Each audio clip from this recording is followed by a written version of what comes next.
নমস্কার। ব্যবহারিক জ্যোতিষশাস্ত্র ও ধর্মানুষ্ঠান চ্যানেলে আপনাদের স্বাগত। আজকের ভিডিও মোবাইল ফোন বাস্তু। আপনার মোবাইল ফোন কি গোপনে আপনার অর্থ আটকে দিচ্ছে? যদি আপনার মোবাইল ফোনই সুযোগ, ক্লায়েন্ট ও নগদ প্রবাহে বিলম্বের কারণ হয়, সেটা কি আপনি জানেন? আপনার হোম স্ক্রিন সাফল্যের পরিবর্তে নেতিবাচক আকর্ষণ করতে পারে। ব্যাটারি কি দ্রুত শেষ হয়ে যাচ্ছে? পেমেন্ট আটকে যাচ্ছে? তার কারণ হয়তো বা আপনার অ্যাপগুলো সেগুলো ভুল বাস্তুস্থানে আছে। আজ আমি WhatsApp, Paytm, Instagram, camera, gallery আরও অনেক কিছুর জন্য সঠিক বাস্তু নির্দেশনা প্রকাশ করছি, যাতে আপনার ফোন মহাবিশ্বের বিরুদ্ধে নয়, বরংশ এর সাথে তাল মিলিয়ে কাজ শুরু করতে পারে। মোবাইল বাস্তু কি? মোবাইলের দিক অনুযায়ী অ্যাপ রাখার আধ্যাত্মিক ও শক্তিগত নিয়ম। মোবাইল বাস্তু হলো এমন একটি আধ্যাত্মিক বাস্তু ধারণা যেখানে মোবাইল ফোনের বিভিন্ন অংশকে উত্তর, দক্ষিণ, পূর্ব, পশ্চিম, ঈশান, অগ্নি, নৈঋত, বায়ু দিক হিসাবে ব্যবহার করা হয়।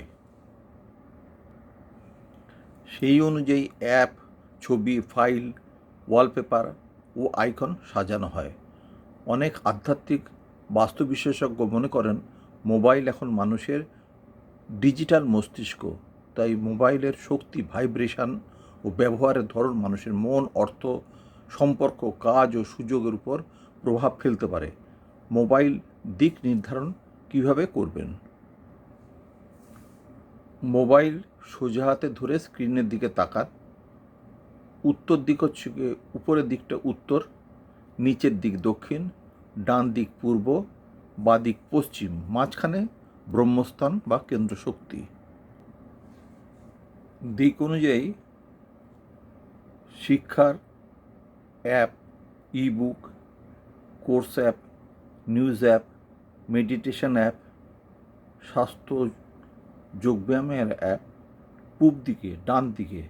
তার কারণ জ্ঞান, উন্নতি, সূর্যের প্রতীক পূর্ব দিক। উদাহরণ হিসাবে বলা যায় ইউটিউবে শিক্ষামূলক ব্যবহার যেটাতে আছে, গুগল ক্লাসরুম, এইসব জিনিসগুলো এই দিকে রাখা যেতে পারে। রেজাল্ট কী হতে পারে? মনোযোগ বৃদ্ধি, আত্মবিশ্বাস বৃদ্ধি, ক্যারিয়ারের উন্নতি, মানসিক স্বচ্ছতা বৃদ্ধি হতে পারে। উপরের দিক, উত্তর দিকটা অপরচুনিটি, সুযোগ, অর্থ, ক্যারিয়ার। বাস্তবতে উত্তর দিক ধরা হয় অর্থ, সুযোগ, যোগাযোগ, ভবিষ্যৎ উন্নতির দিক। এই অংশে রাখুন ব্যাংকিং অ্যাপ, যেখান থেকে আপনি ব্যাংক থেকে সুবিধা নিতে পারেন। স্টক মার্কেটের অ্যাপ, চাকরি ও ব্যবসার অংশ, অফিস ফাইল, লিঙ্কডইন টাইপের অ্যাপ। এখানে আপনি গুগল পে, ফোনপে, জিমেল এগুলো রাখতে পারেন। রেজাল্ট কী হতে পারে? অর্থ প্রবাহ বৃদ্ধি হতে পারে, নতুন সুযোগ আসতে পারে, ব্যবসায়িক যোগাযোগ বৃদ্ধি পেতে পারে, চাকরির সম্ভাবনা বৃদ্ধি পেতে পারে। দক্ষিণ দিক, নিচের অংশ যেটা শক্তি, আগুন নিয়ন্ত্রণ করে। এই দিকে বেশি নেতিবাচক, বিভ্রান্তিকর জিনিস না রাখাই ভালো। এখানে কি রাখতে পারেন? বিভিন্ন settings, cleaner app, security app, file manager, এইগুলো। এই দিকে কি এড়িয়ে চলবেন? ব্যাংকিং অ্যাপ, সম্পর্কের অ্যাপ, মেডিটেশন অ্যাপ। কারণ দক্ষিণ দিক আগুন ও রঙের প্রতীক। এখানে অর্থ সম্পর্কিত অ্যাপ থাকলে অপ্রয়োজনীয় খরচ বাড়তে পারে। পশ্চিম দিক বা মোবাইলটা সোজা করে ধরলে বাঁ দিক যেটা হয় সেটা হচ্ছে বিনোদন, আবেগ, বিশ্রাম। এই দিকে এখানে গান, cinema, photo gallery, games, social media এগুলো রাখতে পারেন। এদিকে ইনস্টাগ্রাম, ফেসবুক, নেটফ্লিক্স এইসব জিনিসগুলো রাখতে পারেন। রেজাল্ট কী হতে পারে? মানসিক বিশ্রাম হতে পারে, সৃজনশীলতা, ক্রিয়েটিভিটি বৃদ্ধি হতে পারে, আনন্দ অনুভূতি হতে পারে। বাস্তুশাস্ত্র অনুযায়ী কেন্দ্র বা ব্রহ্মস্থানটাকে সবচেয়ে ইম্পর্টেন্ট মনে করা হয়। এখান থেকে কেন্দ্রের থেকে শক্তি প্রবাহিত হয়। এটা হচ্ছে সবচেয়ে শক্তিশালী স্থান। এখানে ফোন, মেসেজ, ক্যালেন্ডার, ঘড়ি, হোয়াটসঅ্যাপ, গুগল ক্যালেন্ডার এগুলো রাখা যেতে পারে। তবে এখানেও ঘরের বাস্তুর মতন মাঝখানে বেশি অ্যাপ রাখবেন না। যতটা ফাঁকা রাখতে পারবে ততই ভালো। ঈশান কোণ, নর্থ ইস্ট, উপরে ডান দিকে কোণায়, এটা হচ্ছে আধ্যাত্মিক দিক। এখানে মন্ত্র জপ, পুজো app, job counter, meditation related যে অ্যাপগুলো সেখানে, এর ফলে রেজাল্ট যেটা হবে, মন শান্ত থাকবে, আধ্যাত্মিক শক্তি বৃদ্ধি পাবে, নেতিবাচক চিন্তা কম হবে। অগ্নিকোণ, মোবাইল ফোনের ডান দিকে নিচে কোণার দিকটায়, এখানে রাখতে পারেন video editing, design app, camera, concept creation, kitchen related জিনিসও রাখতে পারেন।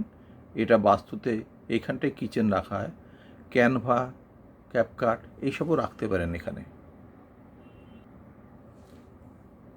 বায়ুকোণ, উপরে বাঁদিকে, এটা হচ্ছে যোগাযোগ। এমনি গৃহবাস্তুতে এইখানটায় গার্ডেন রাখা যায়, কিন্তু এই মোবাইলের ক্ষেত্রে কি রাখবেন, ওই গার্ডেন রিলেটেড বিভিন্ন অ্যাপ রাখতে পারে, calling app, email, browser, Google Chrome, Telegram ইত্যাদি রাখতে পারেন।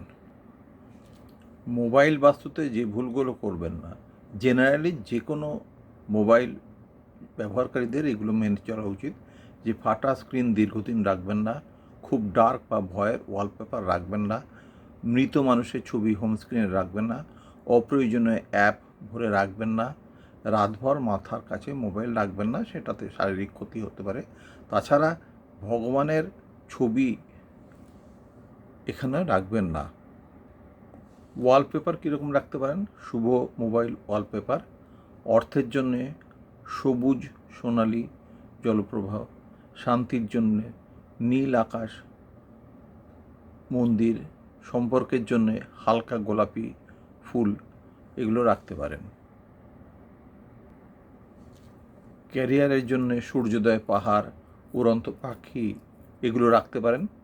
মোবাইল বাস্তু শক্তিশালী করার কয়েকটা সহজ টোটকা: প্রতি মঙ্গলবার মোবাইল স্ক্রিন পরিষ্কার করবেন, অপ্রয়োজনীয় ছবি ডিলিট করবেন, ওং বা শ্রী ওয়ালপেপারে রাখতে পারেন। সেই ওং হচ্ছে খুব সবচেয়ে শক্তিশালী।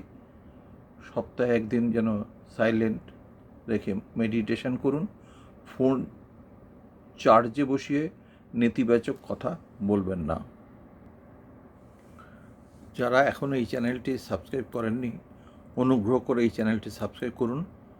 নোটিফিকেশনের জন্য বেল আইকনটি প্রেস করুন। আগামী ভিডিওগুলোর আপডেট পান এবং উপভোগ করুন। অকাল্ট বিষয়ে বিভিন্ন বিষয়ের গভীর গোপন রহস্য আপনার জীবনে সাফল্য আনুন। ধন্যবাদ।